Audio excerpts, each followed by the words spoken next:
Quran Surat Al-Baqarah ayat 231. A'udzubillahi minasyaitonirrajim. Wa idza talaqtumun nisaa fabalagna ajalahunna faamsikuhunna bima'rufin aw sarihuhunna bima'rufin wala tumsikuhunna dirara lita'tadu wa may yaf'al zalika faqad dzalama nafsahu wala tattahizu ayatillahi huzwa wa dzkuru nikmatallahi alaikum wa ma anzala alaikum minal kitabi wal hikmati ya'izukum bihi wattaqullaha wa'lamu annallaha bikulli syai'in alim. Tentang rujuk sebelum lepas idah. Dan apabila kamu menalak perempuan-perempuan itu lantas sampai janji mereka atau idah, maka rujuklah kepada mereka dengan yang patut atau lepaskan mereka dengan patut pula. Dan jangan kamu rujuk kepada mereka dengan maksud menyusahkan karena kamu hendak melanggar peraturan Allah. Rupanya sejak zaman jahiliyah sudah ada juga peraturan bahwa perempuan yang telah diceraikan itu memakai idah 3 kali suci atau quru. Maka di zaman jahiliyah itu demikian menurut suatu riwayat dari Ibnu Jarir melalui riwayat Al-Kufi dari Ibnu Abbas, ada laki-laki yang demikian rendah budinya, diceraikannya istrinya, lalu perempuan itu dalam idah. Dekat 2-3 hari idah akan sampai, dia pun rujuk. Beberapa hari kemudian diceraikannya lagi sehingga beridah pula dengan maksud semata-mata untuk menganiayanya. Sekarang nikah, talak, dan rujuk telah diatur oleh agama. Rujuk pun jangan dijadikan permainan. Sebab itu kalau idah perempuan itu telah dekat sampai, silahkan kamu rujuk kepadanya kembali. Di ayat ini disebut sampai janji mereka dalam petik adalah dimaksud telah hampir sampai, tinggal 2-3 hari.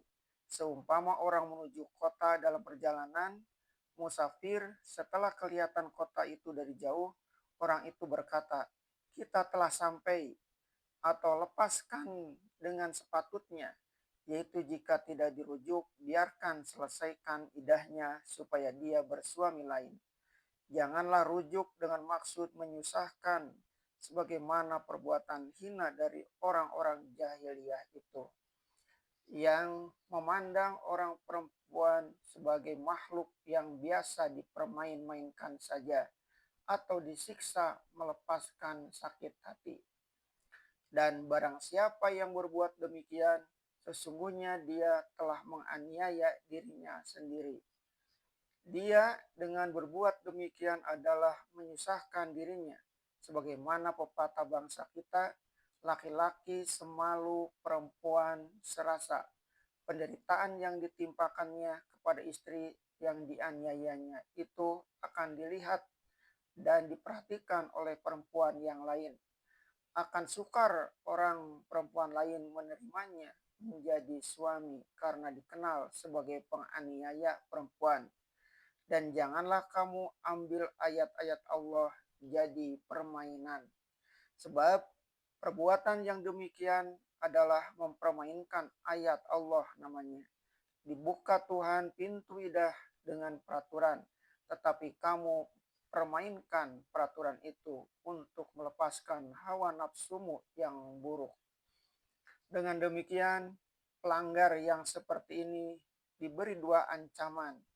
Pertama, ancaman karena dia menganiaya diri sendiri dengan menimbulkan kebencian masyarakat kepadanya, terutama masyarakat kaum perempuan.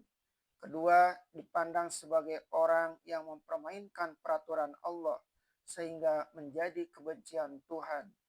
Akhir hidupnya atau hari tuanya akan melarat dia sebab di masa muda mempermainkan perempuan. Di masa tua tidak ada lagi orang yang akan menolong menyelenggarakannya. Ayat ini menegaskan bahwa ayat-ayat Allah tidak boleh dijadikan permainan dan olok-olok. Rasulullah Shallallahu Alaihi Wasallam telah bersabda, salasun mangkolahunna la'iba fahunna jaizatun alaihi tolaku wan nikahu wal kitab wan nikahu wal itaku. 3 perkara yang barang siapa mengucapkannya, berlakulah apa yang diucapkannya itu. Baik ucapannya itu sambil bermain-main maupun tidak bermain-main. Yaitu talak, nikah, dan memerdekakan budak. Hadis riwayat Munzir dan Ibnu Abi Hatim dari Ubadah bin Samit.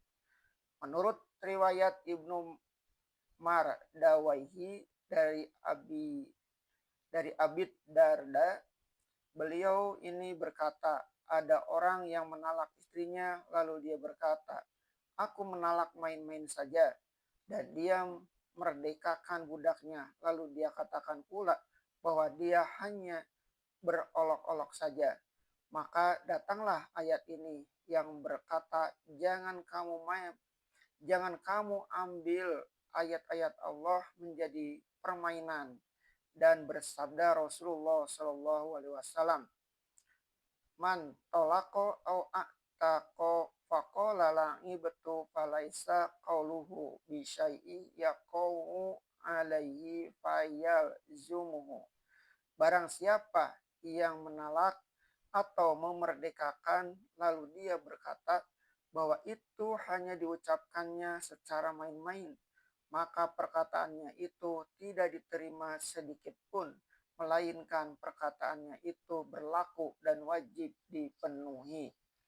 Menurut riwayat Ibnu Mardawaihi pula dari Ibnu Abbas, bahwa seorang laki-laki menalak istrinya tetapi secara main-main, kemudian dimungkirinya, maka turunlah ayat ini melarang mempermainkan ayat-ayat Allah. Nabi lalu menetapkan bahwa talaknya itu tetap jatuh. Dari semuanya itu dapatlah kita ambil kesimpulan bahwa menalak istri janganlah dijadikan permainan atau sendal gurau. Jagalah hubungan budi yang mulia di dalam rumah tangga dengan sebaik-baiknya. Apatah lagi sebagaimana dahulu telah kita salinkan hadisnya, bahwasanya istri itu adalah amanah Allah atas seorang laki-laki.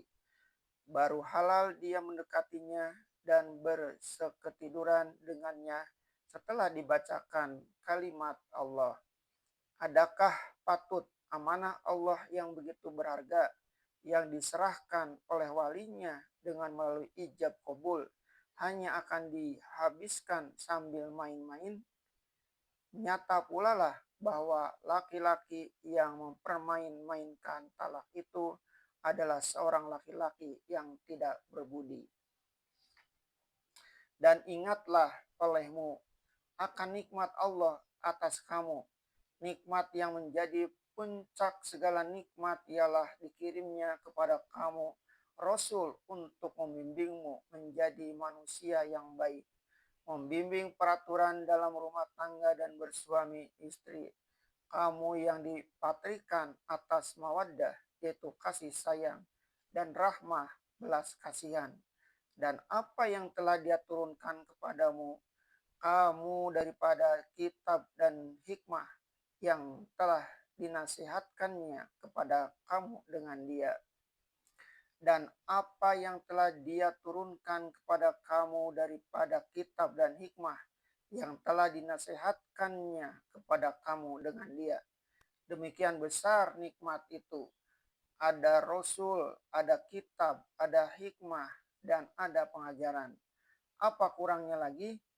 Apa guna kamu menjadi orang Islam kalau nafsu serakah kamu sebagai seorang laki-laki kamu gunakan menindas hak perempuan yang lemah? padahal dia adalah teman hidupmu, belahan dari jiwamu.